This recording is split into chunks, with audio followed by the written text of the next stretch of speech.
कहानी सबसे बड़ा पुण्यात्मा। काशी प्राचीन समय से प्रसिद्ध है। संस्कृत विद्या का वह पुराना केंद्र है। उसे भगवान विश्वनाथ की नगरी या विश्वनाथपुरी भी कहा जाता है। विश्वनाथ जी का वहाँ बहुत प्राचीन मंदिर है। एक दिन विश्वनाथ जी के पुजारी ने स्वप्न में देखा कि भगवान विश्वनाथ उससे मंदिर में विद्वानों तथा धर्मात्मा लोगों की सभा बुलाने को कह रहे हैं। पुजारी ने दूसरे दिन सवेरे ही सारे नगर में इसकी घोषणा करवा दी। काशी के सभी विद्वान, साधु और दूसरे पुण्यात्मा दानी लोग भी गंगा जी में स्नान करके मंदिर में आए। सबने विश्वनाथ जी को जल चढ़ाया, प्रदक्षिणा की और सभा मंडप में तथा बाहर खड़े हो गए। उस दिन मंदिर में बहुत भीड़ थी। सबके आ जाने पर पुजारी ने सबसे अपना स्वप्न बताया। सब लोग हर हर महादेव की ध्वनि करके शंकर जी की प्रार्थना करने लगे। जब भगवान की आरती हो गई, घड़ी घंटे के शब्द बंद हो गए और सब लोग प्रार्थना कर चुके, तब सबने देखा कि मंदिर में अचानक खूब प्रकाश हो गया है।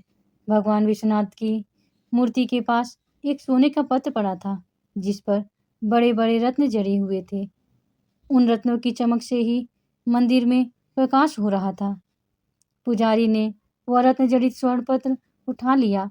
उस पर हीरो के अक्षरों में लिखा था, सबसे बड़े दयालु और पुण्यात्मा के लिए यह विश्वनाथ जी का उपहार है। पुजारी बड़े त्यागी और सच्चे भगवत भक्त थे।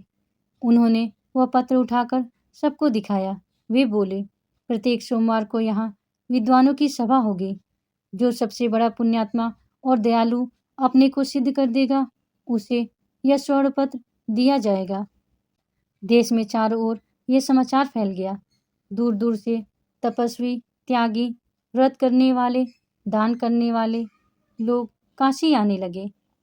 एक ब्राह्मण ने कई महीने लगातार चंद्रायण व्रत किया।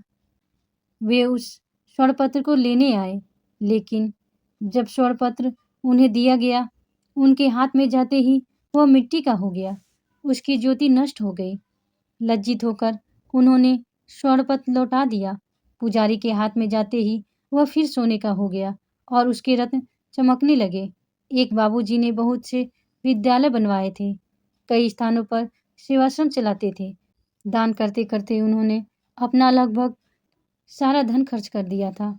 बहुत सी संस्थाओं को वे सदा दान देते थे। अखबारों में उनका नाम छपता था। वे भी स्वर्ण पत्र लेने आए, किंतु उनके हाथ में जाकर भी वह मिट्टी का हो गया। पुजारी ने उनसे कहा, आप पद, मान या यश के लोभ से दान करते जान पड़ते हैं। नाम की इच्छा से होने वाला दान सच्चा दान नहीं है। इसी प्रकार बहुत से लोग आए, किंतु कोई भी स्वर्ण पत्र पा नहीं सका। सबके हाथों में पहुंचकर वह मिट्टी का हो जाता था। कई महीने बीत गए।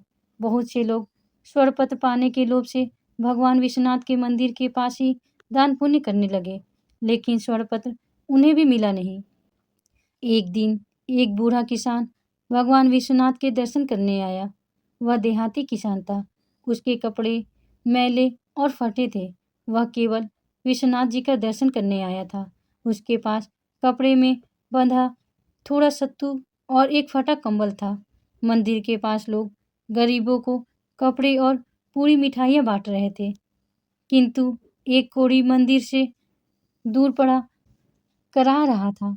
उससे उठा नहीं जाता था। उसके सारे शरीर में घाव थे।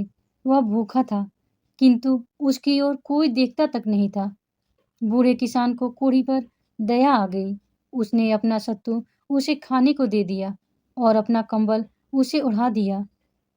वहां से वह मंदिर में दर्शन करने आया।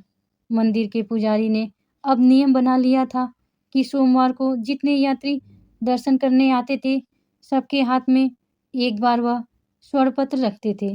बूढ़ा किसान जब विश्वनाथ जी का दर्शन करके मंदिर से निकला, पुजारी ने स्वर्णपत्र उसके हाथ में रख दिया। उसके हाथ में जाते ही स्वर्णपत्र में जड़े रत्न दुगने प्रकाश से चमकने लगे। सब लोग बूढ़े की प्रशंसा करने लगे। पुजारी ने कहा, यह स्वर्णपत्र तुम्हें विश्वनाथ जी ने दिया है। जो निर्लोभ हैं, जो दिनों पर दया करता है, जो बिना किसी स्वार्थ के दान करता है और दुखियों की सेवा करता है, वही सबसे बड़ा पुण्यात्मा है।